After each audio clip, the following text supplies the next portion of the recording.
तो दोस्तों आज की स्टोरी है मर्द नहीं ना मर्द हो तुम। ज़्यादा उम्र नहीं थी उसकी, 19-20 साल की रही होगी। झोपड़ी में रहने वाली, सीधे नाक नक्शे की, सांवला सा रंग वाली शीला उसकी माँ और 2 छोटे छोटे बहन भाई के साथ रहती थी। बाप का अता पता नहीं था, मर गया या भाग गया या जेल गया, उसे कुछ भी पता नहीं था। ना उसने कभी उसकी माँ को पूछा और ना ही उसकी माँ ने उसे कभी बताया। बस उसे इतना याद था, सबसे छोटे भाई के जन्म के कुछ महीने पहले एक आदमी रात के अंधेरे में उसकी माँ से मिलने आता था। शीला को उसकी माँ बाजू के कमरे में बहन के साथ सुला देती थी। उस दिन पेट भर खाना मिलता था उन्हें और शायद खाने का ही नशा रहता था। दोनों बहनें गहरी नींद में सो जाती। उस वक्त उसकी माँ पेट से थी। हमेशा की तरह एक दिन वह आदमी आया और शीला की माँ ने दोनों बहनों को जल्दी खाना खिलाकर सुला दिया। देर रात अचानक कुछ नोक-झोंक की आवाज़ होने लगी और शीला की नींद टूट गई। रोती क्यों है? मर्द की आवाज़। और क्या करूं मैं? बोलो तो मेरे सर पे अपना ये पाप लाद कर आज बता रहे हो तुम्हारी बीबी भी पेट से है। 2 साल से मुझे बहला फुसला रहे थे कि समय आने पे शादी करूंगा। धीरज रखो, मेरे वचन पे विश्वास करो और आज मेरी कोख से अपना पाप जहर उगलकर बता रहे हो शादी नहीं कर सकता। बीबी को सदमा लगेगा, वो माँ बनने वाली है। शीला की माँ ऊंची आवाज में बोलने की कोशिश कर रही थी। धीरे बोलो, बच्चे जग जाएंगे, आदमी ने कहा। हाँ तो जगने दो, सुन लेने दो, वो भी जाने उसकी माँ के साथ क्या हो रहा है। वो भी तो कल जवान होंगी, तब शायद अपने आप को किसी मर्द के मर्दानगी का शिकार होने से बचा पाए। बेवकूफ़ जैसी बकवास ना करो। मर्द बकवास मैं कर रही हूँ और तुम क्या कर रहे हो? तुम जो कह रहे हो वो क्या अच्छी बातें हैं? तुम समझती क्यों नहीं? मर्द क्या समझूं मैं? बोलो। कुछ देर अंधेरे के साए में चुप्पे साधे रही उन दोनों के दरमियान सुनो, मैं जो कह रहा हूँ शांति के साथ सुनो और समझने की कोशिश करो। वह धीरे धीरे फुसफुसा रहा था। जिस तरह से यह 2 साल बीते वैसे ही आगे के दिन भी गुजरते रहेंगे। मैं अब तक जैसे आता था वैसे ही बीच बीच में आता रहूँगा। कोई दिक्कत ना होगी हमें, शादी ना भी करे तो।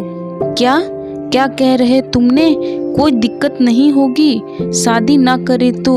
और ये जो मेरी कोख में है इसका क्या? लोगों को क्या जवाब दूं? बगैर मर्द के ये कहाँ से लाई? क्या कहूँ लोगों की? किसकी औलाद है ये? तिलमिला उठी थी शीला की माँ। उस रात लोगों से क्या कहना? इसकी बंदोबस्त कर दो। मर्द बंदोबस्त? कैसा बंदोबस्त? क्या कहना चाहते हो तुम? गिरा दो हॉस्पिटल में जाकर। वह नजरें चुराते हुए बोला। क्या कहा तुमने? शर्म नहीं आती तुम्हें? शीला की माँ। इसमें शर्म कैसी? वैसे भी क्या जरूरत है इस बच्चे की? बच्चे की क्या ज़रूरत है? अच्छा तो सिर्फ बच्चे ज़रूरत के लिए ही पैदा किए जाते हैं। यही बात अपनी बीबी से कहो तो। शीला की माँ। बकवास बंद करो। इस बच्चे की बराबरी उस बच्चे के साथ कर रही हो, ये नामुमकिन है। इसकी बराबरी उसके साथ नहीं हो सकती। मर्द क्यों नहीं हो सकती? वह तुम्हारा बच्चा है और यह तुम्हारा बच्चा नहीं। वो बच्चा मेरी बीबी की कोख से, शादीशुदा बीबी जो जायज औलाद होगा, और ये बच्चा जिसे तुम जन्म दोगी वो नाजायज बच्चा होगा। मर्द। ओहो, तो अब याद आ रहा है तुम्हारी शादी हो चुकी है। शादीशुदा बीबी है तुम्हारी और शादीशुदा बीबी से ज़्यादा बच्चे के बाप बनने वाले हो। यह बात पिछले 2 साल से याद नहीं आ रही थी। जब रात के अंधेरे में अपनी मर्दानगी दिखाने मेरे पास सोने आते थे और सोते वक्त शादी का वचन देते थे। शीला की माँ झल्ला उठी।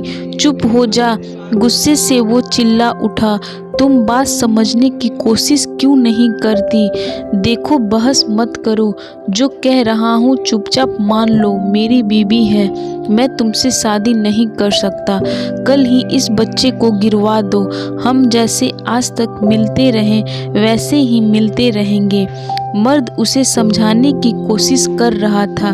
नहीं, मैं नहीं गिराऊंगी अपना बच्चा, मैं जन्म दूंगी इसे।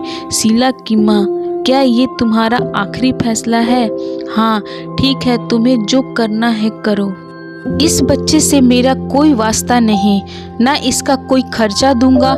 और हाँ, एक और बात, अगर तुमने इस बच्चे को जन्म दिया तो तुम्हारे साथ मेरा भी कोई रिश्ता नहीं। रिश्ता वैसे भी अब कौन सा रिश्ता है हमारा? उपहास पे हंसते हुए शीला की माँ बोली, ठीक है तो आज के बाद इस दरवाजे पे कभी नहीं आऊँगा।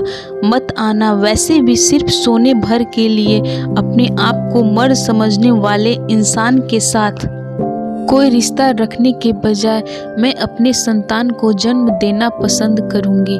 इस बच्चे के जन्म के लिए तुम्हारे और से फरेब जिम्मेदार हो सकता है, लेकिन मेरे तो तुम्हारे फरेब पर विश्वास किया था, इसीलिए इसका कोई कसूर नहीं।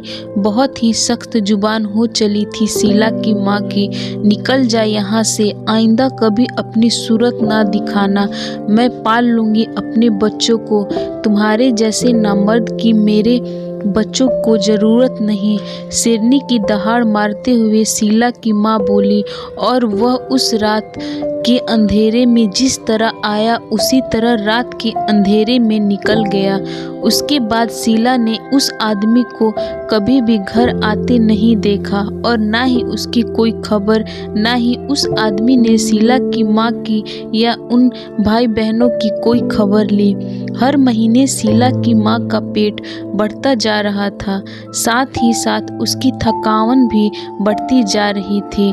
शीला की माँ से ज़्यादा काम धंधा ना होना और उसकी जगह वह शीला को बर्तन झाड़ू पोछा लगाने काम पे भेजती। उसकी सहायता के लिए छोटी बेटी को भेज। आखिरकार वह एक दिन आया जब उसकी माँ को प्रसव पीड़ा होने लगी।